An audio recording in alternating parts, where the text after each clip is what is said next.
Welcome to Pindar Poetry. We hope you learned something new. You'll start by protecting your system and getting into Device Manager. First, create a system restore point so you can undo changes if needed. Once done, sign in with an administrator account because driver changes require elevated rights. Then open Device Manager quickly with Win+X and select Device Manager. This puts you where driver entries live and prepares you to inspect devices and their current driver versions. Next, find the specific device you want to update and inspect its details. Expand the appropriate category, right-click the device and choose Update Driver. You can let Windows search automatically for the best driver or browse to a downloaded driver file.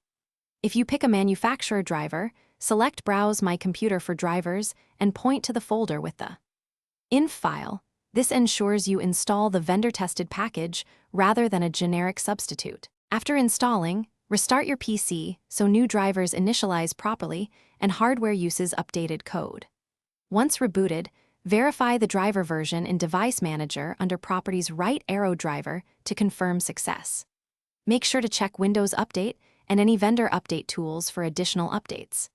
If something goes wrong, roll back the driver from the Driver tab or boot into Safe Mode to uninstall the problematic driver. This is the fast. Thanks for watching. Consider subscribing if we helped you.